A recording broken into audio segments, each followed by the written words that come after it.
Գիտեք նշանավոր է միջև խոսքը անցնելը բուն քարոզին, ուզում եմ ասեմ, որ այս քարոզը պիտի հնչեր փետրվարի 23-ին։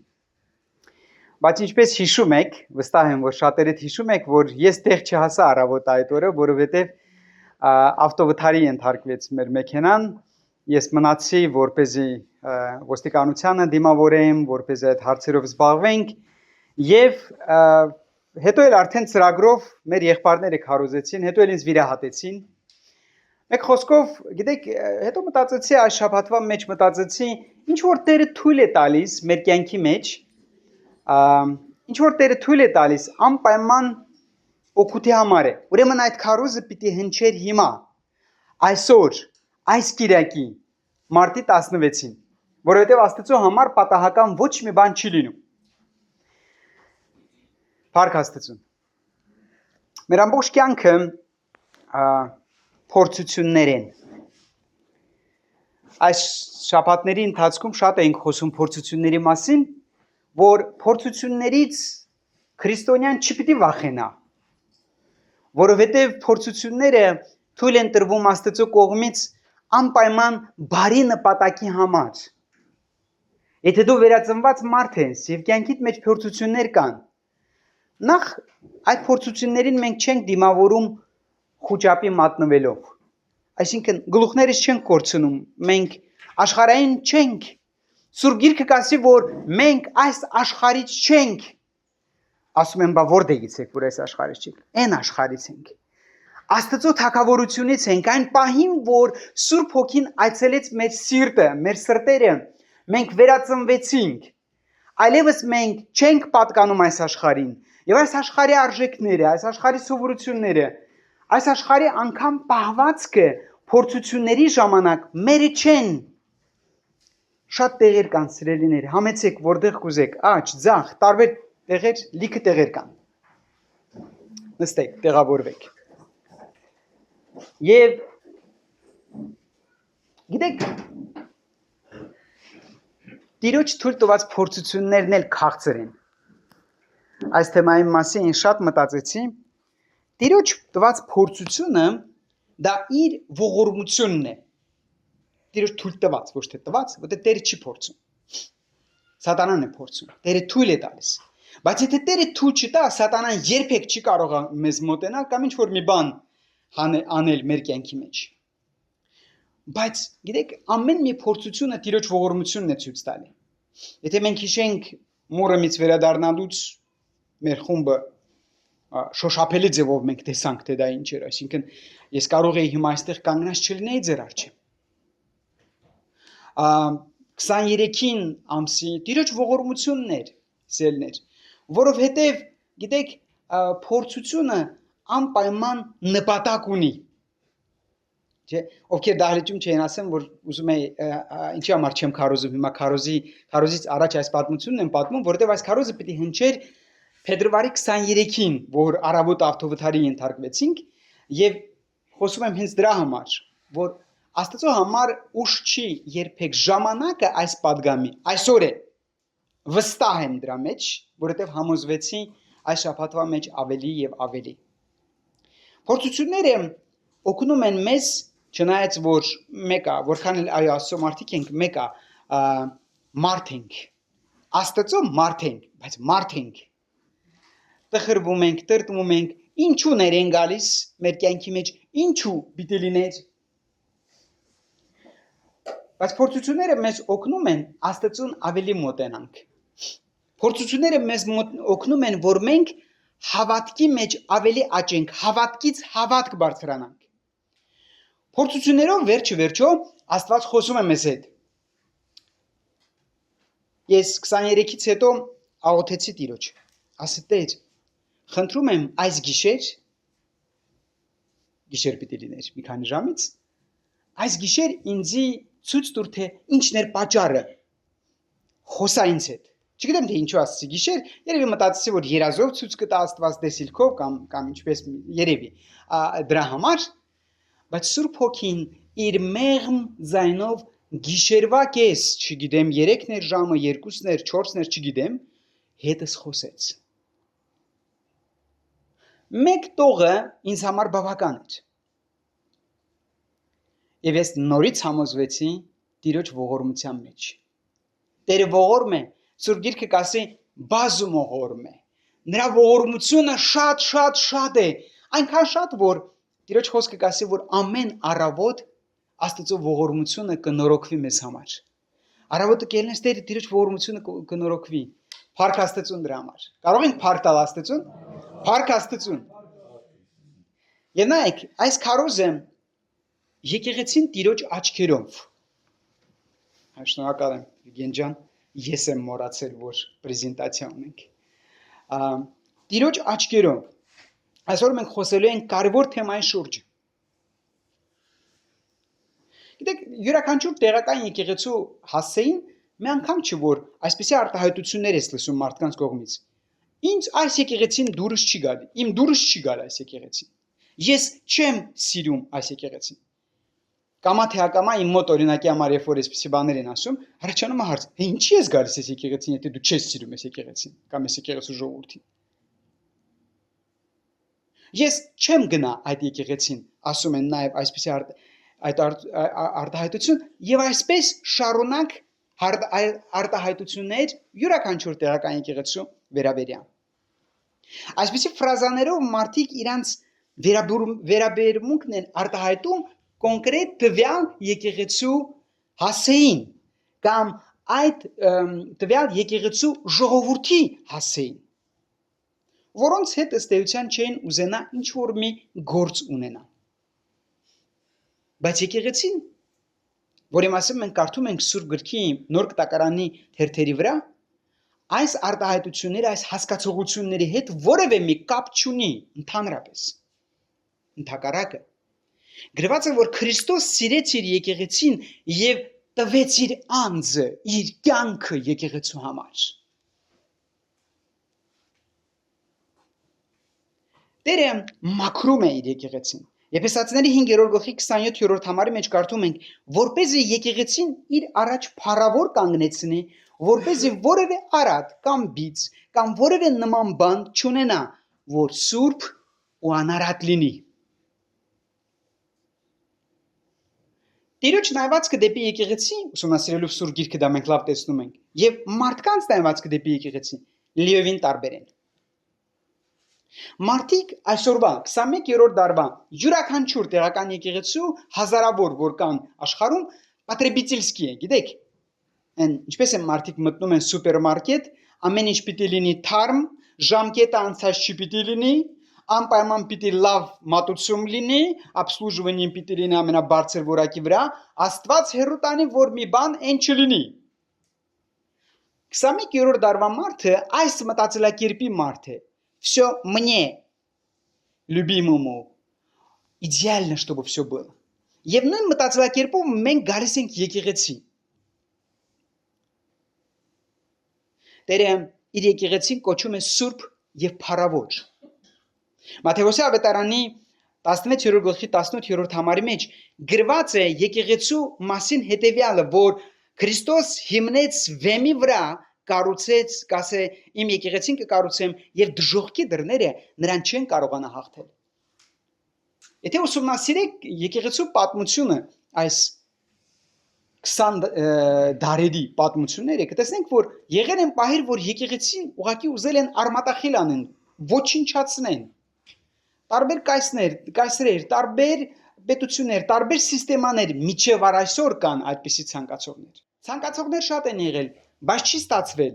որովհետև գրված է եւ դժողքի դռները նրան չեն կարողանա հաղթել։ Այո, դժողքը սատանան շատ ժամանակ է ուզել եկեղեցին քանդի, եկեղեցին ոչնչացնի,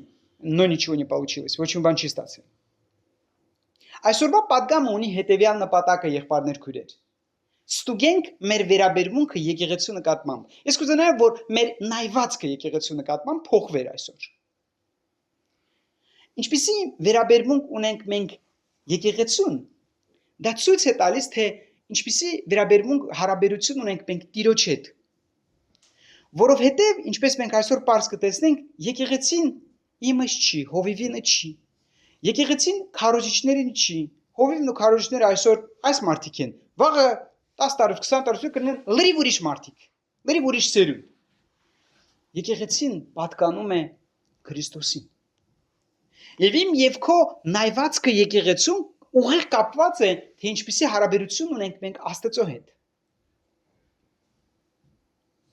Փորձենք նայել եկեղեցուն Տիրոջ աչքերով, որովհետև նա է ստեղծել եկեղեցին։ Գիտեք, եկեղեցին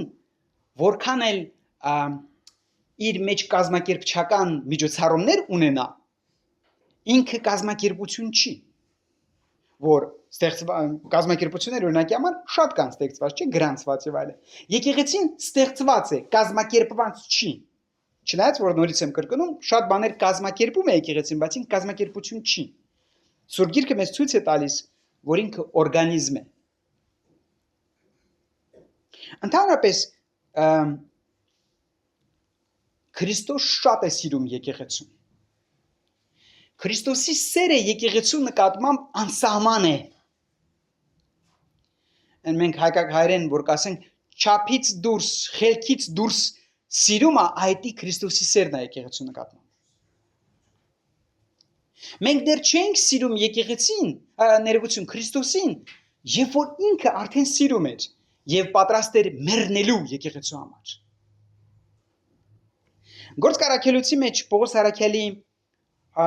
խոսքերը կուզեմ կարդամ 20-րդ գլխի 28-րդ համարը զգուշ եղեք ինքներդ ձեզ համար եւ ամբողջ հոտի, որի վրա Սուրբ Հոգին վերակացուներ կարգեց ձեզ, որպեսզի հովվեք Աստծո եկեղեցին, որ նա ձեռք բերեց իր արյունով։ Հովիվները, երեցները հավաքվել էին։ Պողոսը գնում է Երուսաղեմ եւ մարգարություն կա, որ նա պիտի գնա եւ այնտեղ պիտի ձերբակալվի։ Վերջ, Պողոսի պես մարդ։ Հավաքվել են բոլոր երեցները, հովիվները եւ այս խոսքն է ասում Պողոսը իրանց։ Զգուշ եղեք ինքներդ ձեզ եւ հոտին։ Ինչու՞։ Որովհետեւ այդ հոտը, այդ եկեղեցին ձեռք է բերված իր արյունով, Հիսուս Քրիստոսի արյունով։ Ինչպես ենք մենք նայել եկեղեցուն մինչև այսօր մի հարց է, ինչպես է Տերը նայում, լրիվ ուրիշ է։ Ինչ է նշանակում եկեղեցի Տիրոջ աչքերով։ Ընդամենը 3 բան կուզեմ ասեմ, կարելի է շատ բերել ապացույցներ, բայց ընդամենը 3, որ եւ հեշտ հիշվի եւ կարողանանք ժամանակի մեջ տեղավորվենք։ Եկեղեցին դա Տիրոջ սիրելի հարցն է։ Տիրոջ սիրելի հարցն է։ Հայտնության գրքից 2 համարներ կուզեմ ընթերցեմ ձեզ համար, Հայտնություն 22-րդ գլուխ 17 համարը եւ 20 համարը նույն գլխին։ Հոգին ու հարցն ասում են. արի։ Լսողը եւս ասում է. արի։ Թող գա ով ծարավ է եւ ով կամենում է, թող ձրի վերցնի կենաց ջուրը։ Այս բաները վկայողն ասում է. այո, ես շուտով պիտի գամ։ Ամեն։ Արի, Տեր Հիսուս։ Սուրբ Հոգին եւ հարց եկեղեցին կոչ են անում բոլորին։ Եվ մենք այդ կոչարածներից մեկն ենք։ Արի։ Եկեք։ Ովքեր հոգևոր ծարավ ունեն, ովքեր Աստծուն ուզում են գտնեն, ովքեր ուզում են ճանաչեն Աստծուն, եկեք։ Ստացեք այդ ջուրը։ Որտեղ։ Եկեղեցում։ Հրաշալի խոստում կա նրանց համար, ովքեր ծարավ են Աստծո արդարությանը, ծարավ են Աստծո ճշմարտությանը։ Կասե եկեք եւ ձրի ստացեք։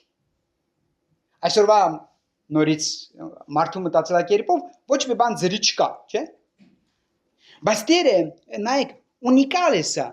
Ասում է, եկեք եւ ձրի ստացեք, ով ծարավ է, թող գա, թող ձրի վերցնի կենաց ջուրը, որ առաջարկում է Տերը։ Այս խոստումը տարածվում է բոլոր սերունդների վրա։ Արդեն 2000 տարի է սերունդները փոխվել են եւ բոլորը ունեցել են այս հնարավորությունը այդ կենաց ջուրից խմեն, այն աղբյուրից խմեն, որ Հիսուս Քրիստոսն է։ Կյանքի ջուրը Քրիստոս առաջարկում է բոլորին։ Առաջարկում է իր եկեղեցու միջոցով։ Ես եկեղեցու միջոցով եմ այդ կենաց ջուրը, այդ աղբյուրը առաջի անգամ հոսալուց որ տեսա չկարողացա դիմանալ։ Ասի սա այն է, ինչ որ ինձ պետք է։ Այս շաբաթվա մեջ իմ հոգևոր կյանքի 30-ամյակն էր։ 30 տարի առաջ մարտի 12-ին սիրելիներ 1995 թվականին ես ուղղակի տեսա այդ աղբյուրը։ Ես տեսա թե ինչպես է հոսում այդ ջուրը եւ չկարողացա դիմանալ որ չմոտենամ եւ չխմեմ այդ ջուրից։ Այդ ջրից բացի ինձ ոչ մի բան չի հագեցրել իմ կյանքի մեջ Հիսուս Քրիստոս։ Եվ սա խոսքեր չեն։ Այսօր առաջարկում է քեզ այդ ջուրը Տերը։ Եվ բոլորը, ովքեր որ ուզում են միանան իր փառավոր եկեղեցուն, իր հարսը դառնան, իր հարսի այս կոչումը ունենան։ Քրիստոս շատ է սիրում իր հարսին։ Արդեն ասեցի նախաբանի մեջ Քրիստոս այնքան է սիրում իր հարսին, որ իր կյանքը տվել է հենց դրա համար եկել է երկիր։ Քրիստոս իր հարսին այնքան է սիրում, որ ուզում է այդ հարսի հետ ապրել երկնային Երուսաղեմում հավիտյանս հավիտենից։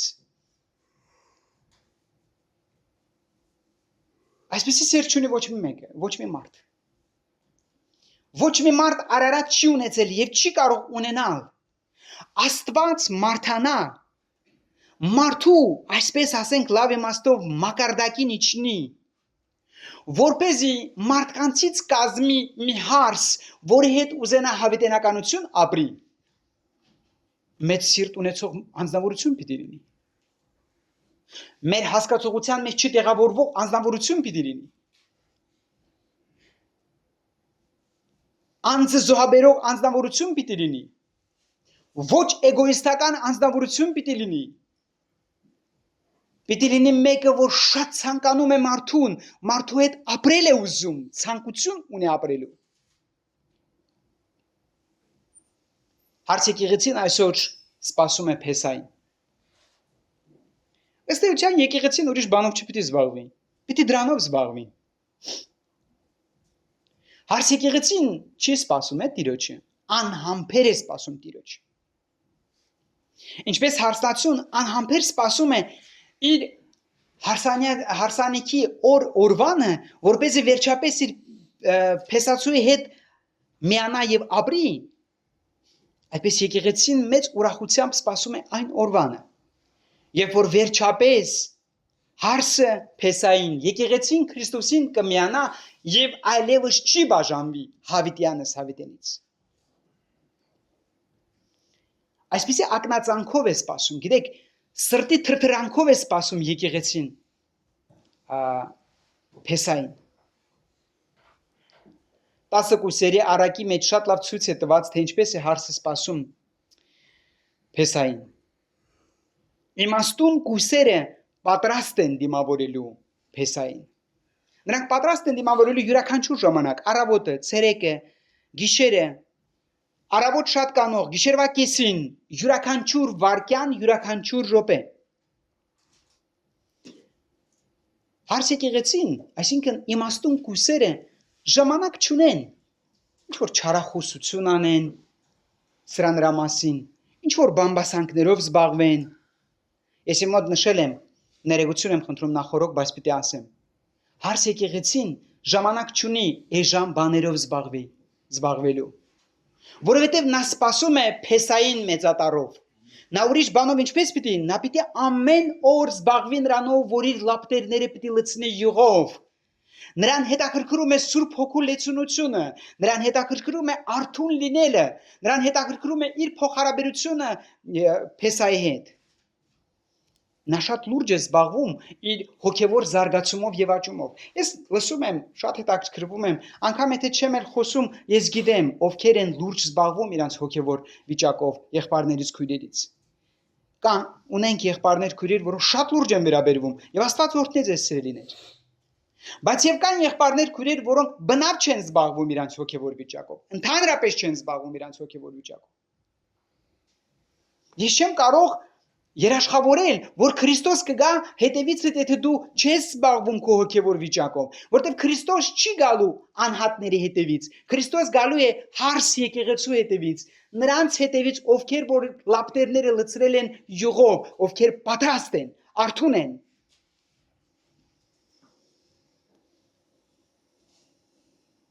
Իմաստուն կույսերը նրանք նաև գեղձավոր չեն։ Նրանք նոմինալ կամ ձևական քրիստոնյաներ չեն։ Նրանք չեն ժպտա քո երեսին, բայց քո հետևից վատ բաներ խոսեն։ Ոչ, երբեք, ջավատակ։ Նրանք ուրիշ բան են անում։ Նրանք վերականգնում են իրենց հարաբերությունները Աստծո հետ եւ անպայման իրենց հարաբերությունները մարդկանց հետ։ Եվ ընդհանրապես մարդկանց հետ փոխհարաբերությունը վատ է լինում որևէ մեկիս իմ կամ քո հարաբերությունը մարդկանց հետ, որովհետեւ նորմալ չէ հարաբերությունը Աստծո հետ։ Սա ուղիղ փոխկապված բաներ են իրար հետ սիրելիներ։ Եթե այնտեղ լավ է, այստեղ էլ լավ կլինի իրար հետ։ Որովհետև մենք գործ ունենք խաղաղության իշխանի հետ, այն ժամանակ այդ խաղաղությունը նաև տարածվում է մարդկանց վրա, բոլոր մարդկանց վրա։ Անհավատ, հավատացյալ, կիսահավատ, թերահավատ, գոլեգա, տուն, տեղ, ամեն տեղ։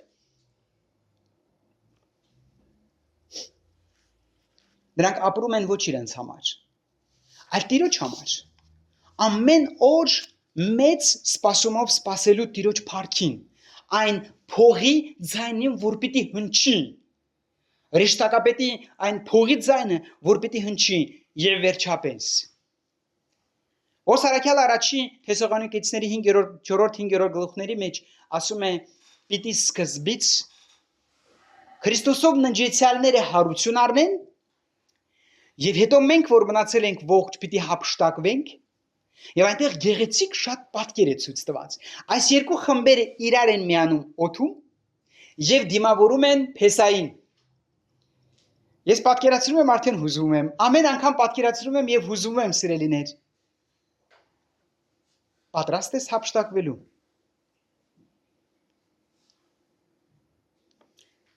Եկեղեցին Քրիստոսի գանձն է։ Քրիստոսի կույսն է։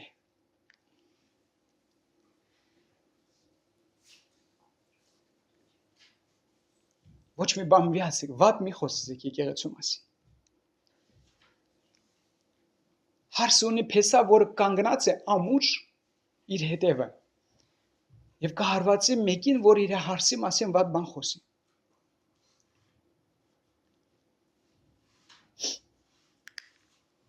Եկեղեցին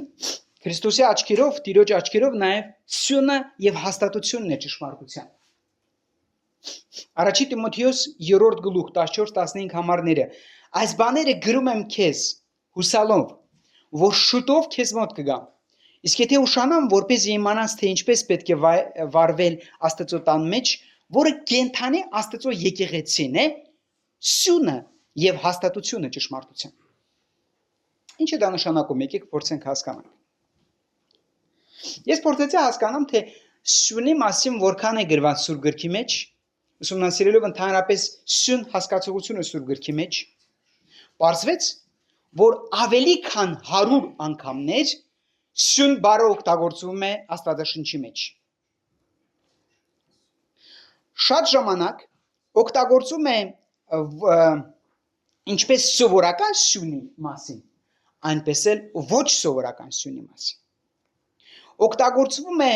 որպես սիմվոլիկա եւ օգտագործվում է բարից բուն իմաստով շինարարության մեջ, արխիտեկտուրայի մեջ, գիտեք։ Սակայն կան սյուներ, որոնք կապված են սուրբ վայրերի հետ, այսինքն իրանք իրանցից ներկայացնում են որպես արձաններ։ Աստվածաշնչի մեջ երկու տեսակի սյուներ ենք մենք տեսնում։ Մեկը շինարարության, մեկը ինքն իրան, այսինքն մեկը, որ շենքը կպահեն, ինչպես տեսնում ենք այս նկարի վրա, մեկը առանձին, որ ինչ որ նշան է, նշանավոր բան կնշանակի։ Սողոմոնի կառուցած տաճարի մեջ երկու սյուներ կան, կհիշեք, որոնք անուններ ունեին։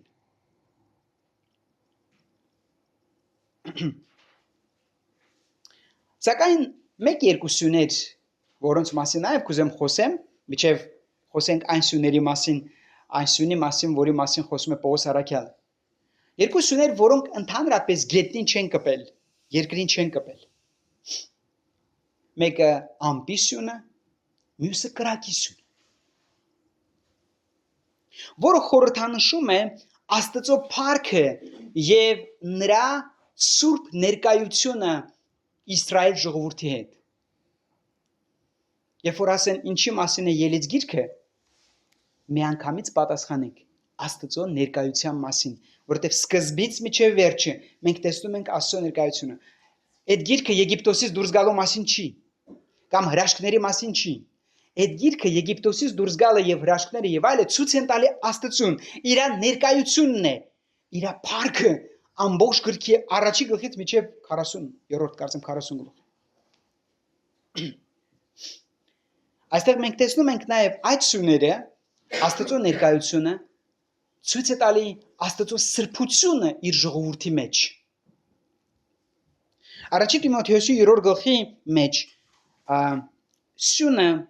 խորհրդանշում է որպես ճշմարտության հիմք։ Այսինքն հունարենից նույնպես եթե թարգմանային որպես основание, հիմք սխալ չէր լինի։ Ճշմարտության հիմք։ Ինչն է ճշմարտության հիմքը։ Ինչի մասին է խոսքը։ Եկեղեցին։ Ասում է եկեղեցին սյունն է ճշմարտության։ Այսինքն եկեղեցին սիրելիներ հիմնված է ճշմարտության վրա եւ ճշմարտությունը փոխանցողն է այս ժողովուրդների։ Ինքը հիմնված է ճշմարտության վրա։ Եկեղեցին է որ քարոզում է ճշմարտությունը, պահում է խրանիտ իստինը, հետևում է որ հանկարծ ճշմարտությունը չաղավաղվի, որպես ինչ որ պրեմիսներ, ինչ որ մի սուտ ուսուցումներ չբերվի եկեղեցին։ Եկեղեցին հետևում է որպեսզի ճշմարտությունից ժողովուրդը չշեղվեն, чтобы не уклонились от истины, եւ որպեսզի չխոսենք ոչ մի բան, բացի ճշմարտությունից։ Բայց ավաղ, եթե նորից ուսումնասիրենք եկեղեցու պատմությունը եւ նաեւ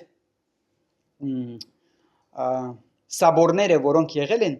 մենք կտեսնենք, որ անընդհատ ինչ որ մեկը եկեղեցու մեջ հայտնվել է, որը փորձել է ճշմարտությունը աղավաղել, որի պատճառով հավաքվել են եպիսկոպոսները։ Գիտեք, եպիսկոպոսները այն ժամանակ սաբորները, որ կհավաքվեին, 6 ամսով կհավաքվեին։ Հիմիկվա պես չէր խոմ ինտերնետի on-line կապ անեին եւ հարցերը շուտ լուծեին, չէ։ Հավաքվում էին, խոսում էին Հիսուսի աստվածության վերաբերյալ, Սուրբ Երրորդության վերաբերյալ եւ այլը, դոգմատիկայի ուսուցման հետ կապված շատ հարցեր էին լուծում, որպեսզի Քրիստոսի ուսմունքի ճշմարտությունը եկեղեցու որևէ մեկը չկարողանա աղավաղի։ Այսպիսով եկեղեցին հիմնված է ճշմարտության վրա, եկեղեցին պահպանում է ճշմարտությունը, իսկ ճշմարիտը, ճշմարտությունը ինքը Տերն է, ինչպես մենք գիտենք։ Եկեղեցին Քրիստոսի աչքերով նաև Քրիստոսի մարմինն է։ Եկեղեցին Քրիստոսի մարմինն է։ Առաջի Կորինթացիների 12-րդ գլուխ 27-րդ համարը։ Արդուք Քրիստոսի մարմինն եք եւ մեկ առ մեկ նրա անդամները։ Մի քիչ առաջ ասացինք եկեղեցին դա օրգանիզմ է։ Մարմինը դա օրգանիզմ է։ 12-րդ գլխի համատեքստը ովքեր հիշում են, մենք գիտենք, հոգևոր պարգևների մասին է։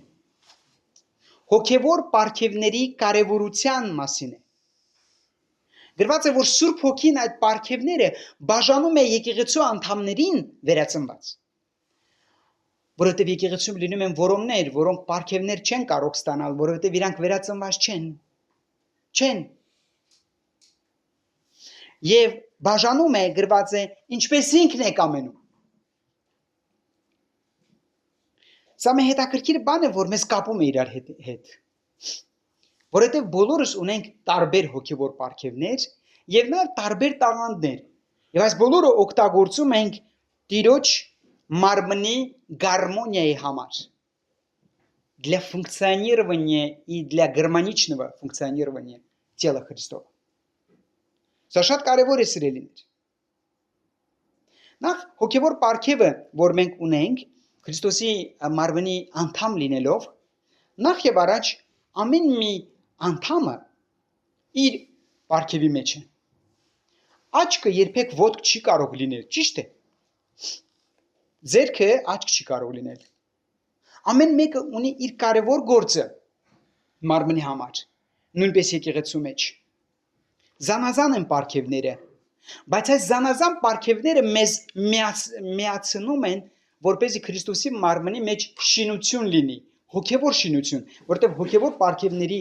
նպատակը ճիշտ սա է, հոգևոր շինություն, որ լինի։ Ոչ որպեսզի ես եւ դու մեզ ցույց տանք այստեղից կամ այնտեղից կապ չունի, այսինքն ցույց տալու համար չի։ Մենք ոչ մի բան չենք կարող առանց Աստված, առանց Սուրբ Հոգու մենք բան չենք կարող ոչ աղոթել, ոչ խոսել, ոչ ապաշխարել, ոչ վերածնվել, մենք բան չենք կարող, մենք պիտի լավ գիտակցենք դա։ Քրիստոնեական կյանքի մեջ առանց Աստծո շնորհքի մենք չենք կարող ոչ մի բան, եւ դրա համար պիտի հիշենք, որ եթե Աստված քեզ պարգև է տվել, իսկ Աստված գոնե մեկ հոգևոր պարգև տվել է յուրաքանչյուր վերածնված մարդու, ուրեմն դա ես պարտավոր եմ օգտագործել իմ եղբայրների քույրերի շինության համար։ Պարտավոր եմ, որտեղ այդ պարգևների համար եւ նաեւ իծնե որ ունենք տաղանների համար Աստված հաշվետվություն է պահանջելու։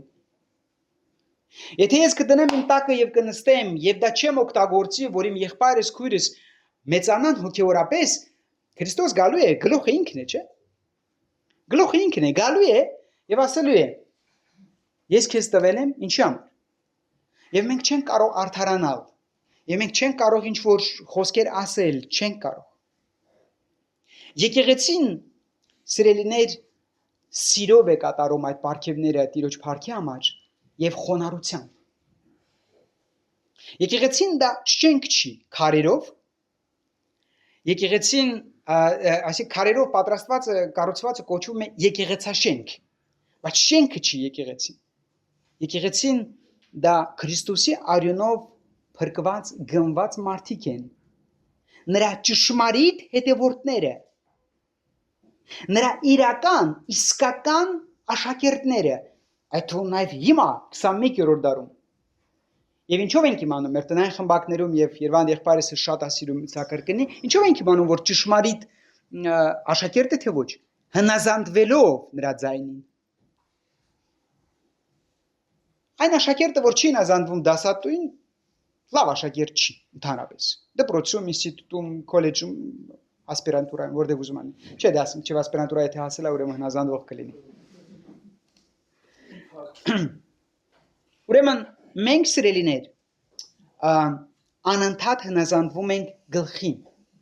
Գիտեք, մի սիրուն պատկեր կստացվի։ Եթե բոլորս այս մտքով զինվենք, որ հնազանդվում ենք Տիրոջը, հնազանդվում ենք իր խոսքին,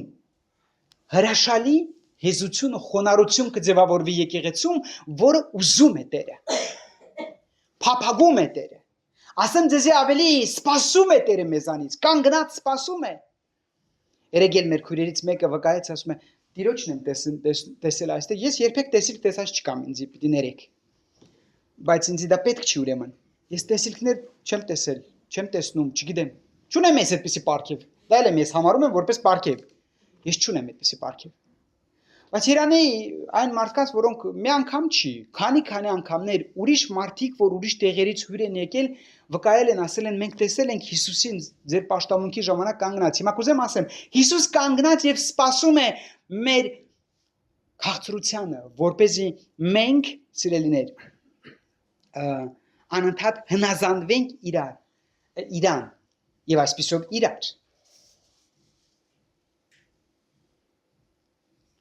Երբեք ձերքը չի փորձի ոտք դառնա կամ հակառակը։ Ամեն մի մարմինը իր կարևոր դերը ունի եկեղեցում։ Եկեղեցում ամեն մեկը սկսած հովվից հիշում է, որ գլուխը Քրիստոսն է։ Եվ մենք բոլորս պատկանում ենք Քրիստոսին, եւ Քրիստոսին պատկանում ենք իր թողած սուրբ գրքով, իր ինստրուկցիայով։ Այստեղ ամեն ինչ գրված է։ Ինչպես մենք պիտի մեզ պահենք, ինչպես է պիտի գործի եկեղեցին, ինչ է եկեղեցին եւ այլն։ Քրիստոսի մարմնի անդամները երբեք իրար չեն խանգարում ապրել։ Այսպես եմ առաջնորդվել, այսպես եմ գրել կոնսպեկտից մեջ։ Члены тела Христова не только не мешают жить друг другу, а иногда мешают жить друг другу, а взаимодополняют друг друга. Ոչ միայն չեն խանգարում իրար ապրել, այլ լրացնում են իրար։ Մեկ ունի այս պարգևը, մյուսը ունի այն պարգևը, իրար են գումարում, հրաշալի բան է ստացվում։ Փառավորվում է գլուխը, Հիսուս,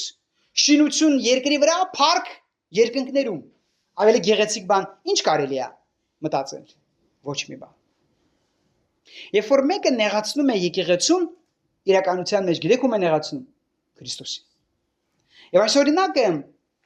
մենք տեսնում ենք Սողոսի Սավուղի, մեկը Սողոս կասի, մեկը Սավուղ, տարբեր թարգմանություններից տարբեր է գրված, ապոստոլ Պավել։ Միջև առաքելություն ընդունելը Տիրոջից, գիտեք, հալածում էր Տիրոջ եկեղեցին եւ գնում էր Դամասկոս, որ այնտեղից էլ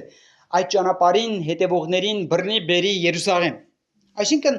շատ նախանձախնդիր էր իրենց հայրական ավանդական հավատքին եւ կարծում էր, որ Քրիստոս, քրիստոնեությունը սա աղանդ է, ինչպես այսօր էլ շատերը կարծում են, չիմանալով որ ճշմարտություն է։ Ճանապարհին Քրիստոս երբ որ հայտնվում է Գործք առաքելոց 9-րդ գլուխ 4-րդ համարը, տեսեք ինչ է ասում։ Գետնին ընկնելով նա մի ձայն լսեց, որ իրեն ասում էր. Սավուղ, Սավուղ, ինչու ես ինձ հալածում։ Ում հալածում։ Որոջե Սողոսը հալածում էր եկեղեցուն, չէ՞։ Չէ։ Քրիստոսի։ Որովհետև եկեղեցի եւ Քրիստոս արանքը հավասարության նշան է դրված։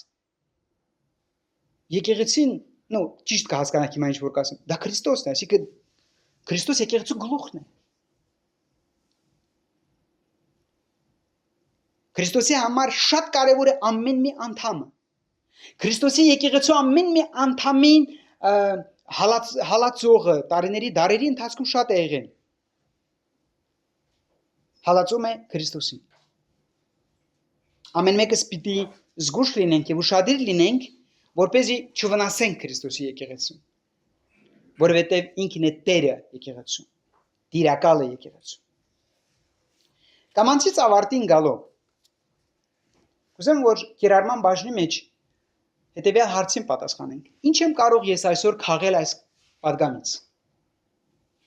Մի քանի բաներ, առաջինը։ Եկեք սովորենք, դա պետք է սովորել։ Եկեք սովորենք սիրել եկեղեցին, ինչպես Քրիստոսն է սիրում եկեղեցին։ Եկեղեցին Քրիստոսի սիրականն է։ Շատ է սիրում, խելքից դուրս։ Մեռնելու պատրաստ եղավ, որ եկեղեցին լինի։ Եկեք սովորենք սիրել եկեղեցին։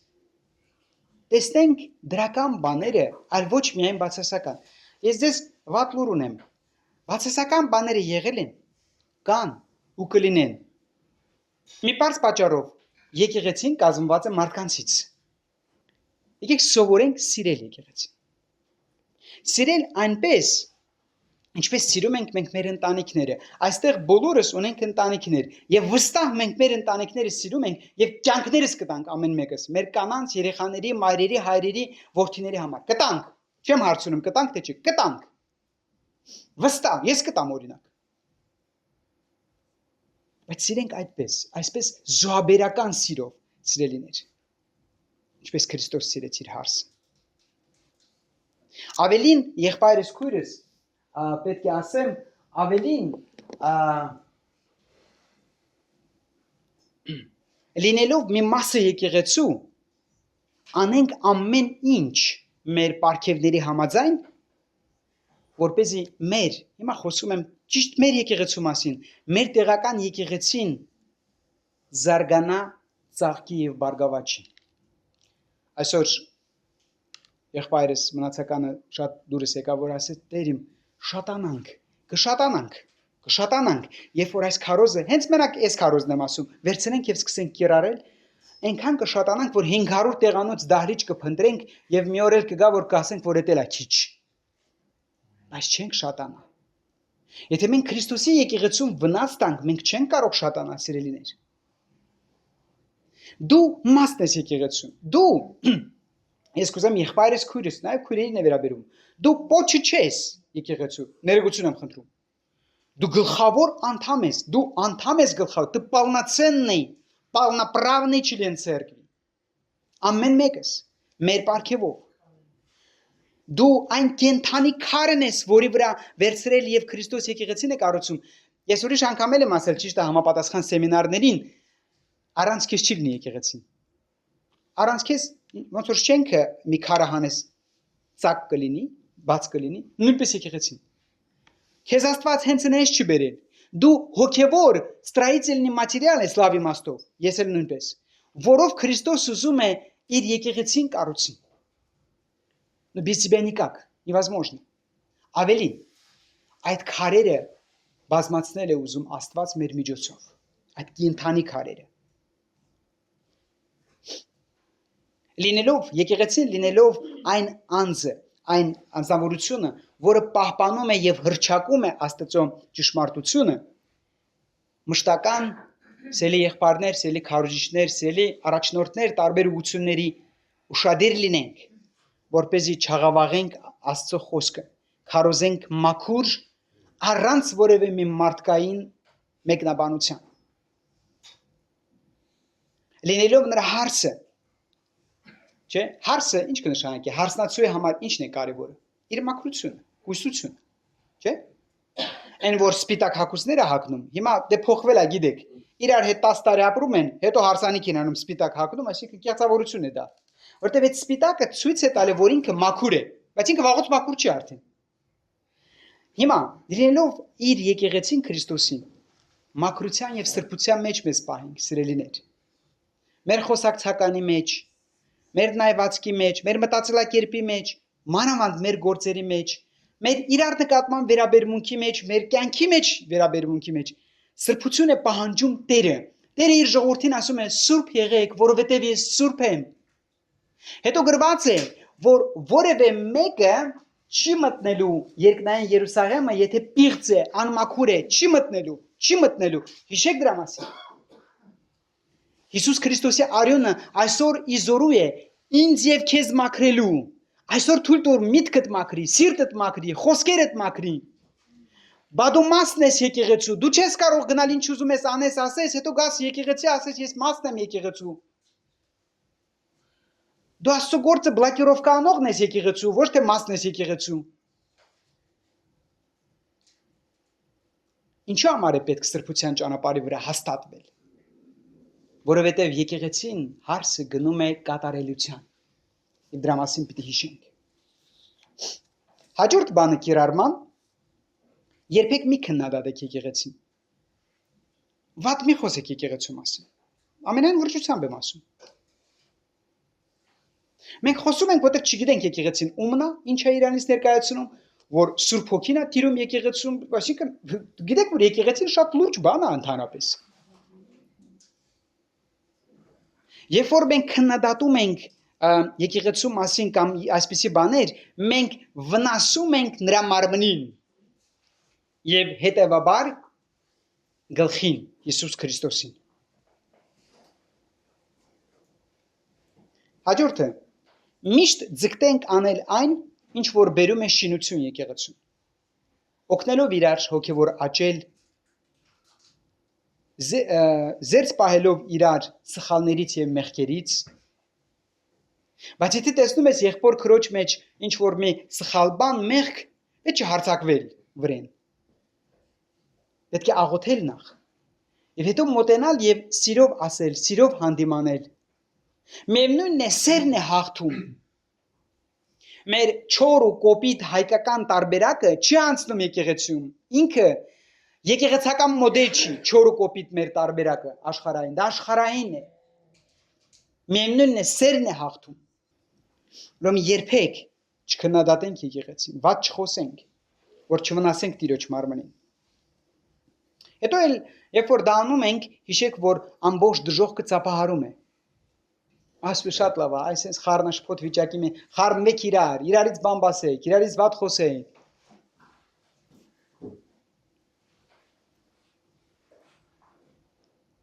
Ձգտենք անել ամեն ինչ, ինչ որ օգնում է հոգևոր աճմանը։ Եվ վերջապես լուրջ աշխատենք ամեն մեկս մեր հոգևոր վիճակի վրա։ Եվ նաև լուրջ աշխատենք նրանց վրա, ովքեր հոգևոր տկար են, որպեսզի ոտքի կանգնեն եւ ամրանան հավատքի մեջ, որովհետեւ եկեղեցին նաև դրան է կանչված։ Այո, եկեղեցին հանդիմանում է մեղքը, բայց նաև եկեղեցին օգնում է ոտքի կանգնելու համար։ Եվ այսպես, 3 կարևոր բաներ։ Տիրոջ աչքերով եկեղեցին ինչ է։ Եկեղեցին նրա սիրած հարսն է։ Это его возлюбленная невеста. Եվ սյունն է եւ հաստատությունը ճշմարտության, կոնսպեկտս ռուսերեն է։ Սյունն է եւ հաստատությունը ճշմարտության երկրորդը եւ երրորդը Քրիստոսի մարմինն է։ Եղբայրներ, քույրեր, սիրելի Աստծո ժողովուրդ, սիրելի անմահ հոգիներ։ Եկեք զգուշորեն վերաբերվենք եկեղեցուն։ Մի պարզ պատճառով, որովհետև եկեղեցին Հիսուս Քրիստոսի սեփականությունն է։ Ինքը իր արյունով առել է մեզ իր փառքի համար։ Իսկ եթե կան հոգիներ, որոնք դեռ մաս չեն կազմում այդ սուրբ եկեղեցուն, որը ապրելու է իր Փեսայի հետ հավիտյանս հավիտենից, այսօր է այդ օրը։ Ապաշխարեցեք եւ դարձի եկեք։ Խոնարհվիր, ով անմահ հոգի, Հիսուս Քրիստոսի ոտքերի մոտ։ Ընդունիր նրան որպես քո Տերը եւ Փրկիչը, հավատքով նայիր խաչին, որովհետեւ նա խաչված է եւ արյուն է թափում իմ եւ քո համար։ Հանձներ կյանքդ նրան։ Ցելի երիտասարդ, մեծ, փոքր, հանձնիր կյանքդ անմնացորդ 100%-ով դու ծերության ժամանակ այսօրվա որոշման համար պիտի շատ մեծ ուրախությամբ, ցնծությամբ շատ ուրախանաս։ Որովհետև այս կյանքի մեջ, ինչպես Սողոմոնն է ժողովողի գրքի մեջ գրում, ունայնություն, ունայնությամբ, ամեն բան ունայնություն։ Բայց ունայնություն չի կյանքը, եթե իր կյանքի ճանապարհի վրա մարդը հանդիպում է Տիրոջը, Հիսուս Քրիստոսին։ Տիեզերքի ամենակարևոր անձնավորությանը, եկեղեցու գլխին, եկեղեցու Փեսային, որը իրական երջանիկ կարա քեզ դարձնի։ Ամեն։ Փառք Աստծո։